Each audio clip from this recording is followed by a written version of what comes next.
golaha deegaanka degmada Ceergaabo ayaa kala fadhigoodii 11aad ay ku yeeshaan magaalada Ceergaabo ku soo saaray 11 qodob kuwaasi oo ku aadanaa horumarka iyo bilicda magaalada Ceergaabo waxaana qodobadan oo ay kamid ahaayeen ansixinta miisaaniyad sanadeedka cusub ee 2016 waxqabadkii sanadkii tagay iyo waxqabadka qorshe sanadeedkan cusub xafiiskiisa kaga warbixiyay maayirka degmada Ceergaabo Ismaaciil Xaaji Nuur iyo xoghayaha dawladda hoose degmada Ceergaabo golaha deegaanka degmada Ceergaabo oo fadhiyay kalfadhigii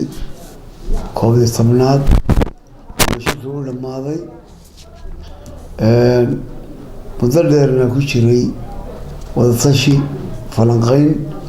iyo waxqabadkii la soo gabagabeeyay 2015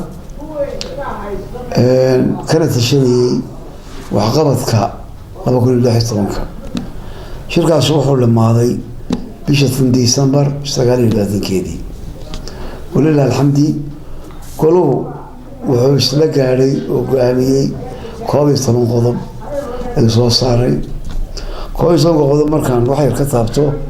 waxa koow ka ah miisaaniyadii 2016 oo la ansixiyay waxa kamid ah waxqabadka sanadkan soo socda 2016 إن شاء الله تعالى وقال لي قاري من لقتي وحكروا كم ذا قضب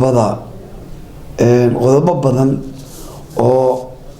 واحتروا هذا المدى عرقابه ولا صوص صاري وغضب نشيد الثاني ومدر العرقابه ده المدى عرقابه وإن ودي القروبه سنة عصباء سولو انتيسا إذا شغدي بقول الله تمامك قف والبا وعشور لقولي هنا وأنا سكب حيو وحقولات الله صوص صاري وحقبت صوص صعدة لا بقول الله تمامكنا إنه هرمود وهندانو لاميو لقسم يدهم هذا عرقاب وحا إنه حرمي كالفرد إني كوبيو تبناد يقولها ديجانك فرهانتي وحا كصوب حي قضب آد مهمة أو إن بدن أو برشة عرقابة أنفعية qodobada badankoodu waxay ahaayeen bal hadda in wax la iska weydiiyo waxqabadkii sanadkii hore ay ku tallaabsatay dawladda hoose iyo golaha deegaanka ee degmada Ceergaabo oo ay ugu muhiimsanaayeen 10 kiiloomitir ee wadada ahaa ee la dhisay laamigii ugu horeeyay Ceergaabo oo laga fuliyay ay kamid ka ahayd waxyaabaha kale ee inta badan awoodda la saaray waxa kamid ah oo ugu muhiimsan si loo helo dakhli ama ila dhaqaale in la dhiso suuq ama se dukaamo ay leedahay dawladda hoose oo iyadana laga helo dakhli dawladda hoose si kor loogu qaado Cabdiraxmaan Axmed Ilsar telefishinka caalamiga Star TV